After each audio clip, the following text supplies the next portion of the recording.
৬৬ লাখেরও বেশি ভোটারের চট্টগ্রাম জেলা এখন মজে আছে ভোটের লড়াইয়ের উত্তেজনায়। বড় দলগুলোর অন্তর্দ্বন্দ্ব আর বিদ্রোহ এরই মধ্যে পাল্টে দিয়েছে ভোটের অনেক হিসাব।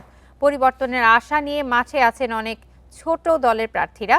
এখনো বড় কোনো সহিংস ঘটনা না ঘটলেও সে আশঙ্কা উড়িয়ে দিচ্ছেন না কেউ। চট্টগ্রামে জেলা ও মহানগর মিলিয়ে ১৬টি সংসদীয় আসন, মোট ভোটার ৬৬,৮২,৫১৭ জন।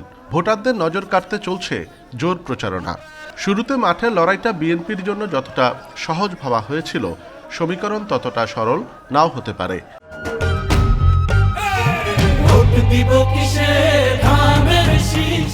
বাঁশখালী ও চন্দনা এসে আছে বিদ্রোহী প্রার্থী। এছাড়া অন্তত ৭টি আসনে আছে মনোনয়ন বঞ্চিত হেভিওয়েট নেতাদের নীরবতা অথবা বিরোধিতা।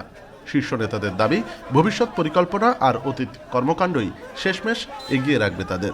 বাংলাদেশের মানুষ স্থিতিশীলতা চায়, শান্তি চায়, সহনশীল রাজনীতি চায়, পরস্পরের প্রতি সম্মানবোধের রাজনীতি চায়, যেটা বিএনপি ধারণ করে আমরা সেই পথেই চলছি। যারা অন্য পথে চলছে তাদের রাজনৈতিকভাবে এগিয়ে যাওয়ার খুব বেশি সুযোগ আছে বলে আমরা মনে করি না।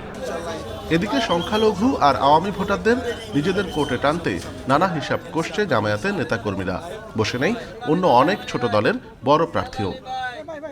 আমি সিরিয়াসলি ফিল করি যে প্রতিহিংসা মুক্ত একটা বাংলাদেশ হতে হবে, একটা উদারতার বাংলাদেশ হতে হবে। পেছনের যেই প্রতিহিংসা ছিল, কে কোন দল করেছে, লেট আস ফরগেট। যেই দলের কর্মী সংখ্যা কম, তাদের তো জনগণের কাছে পৌঁছানো একটু কষ্টকর, এবং কিন্তু আমার মনে হয় জনগণ এবার এদেশের ভোটাররা তার সুচিন্তিত মতামতটা দিতে পারবেন। বর্তমানে চট্টগ্রামের 16টি আসনে বৈধ প্রার্থীর সংখ্যা 112 জন।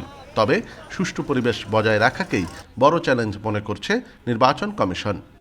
আনন্দ ভালোবাসার সাথে মানুষের অংশগ্রহণ, এটা আমরা নিশ্চিত করব, এবং আমরা আমাদের যে দায়িত্ব সেটা আমরা জিরো টলারেন্স এবং নীতিমালার আলোকে, কমিশনের গাইডলাইনের আলোকে আমরা পরিপূর্ণভাবে অনুসরণ করে যাচ্ছি।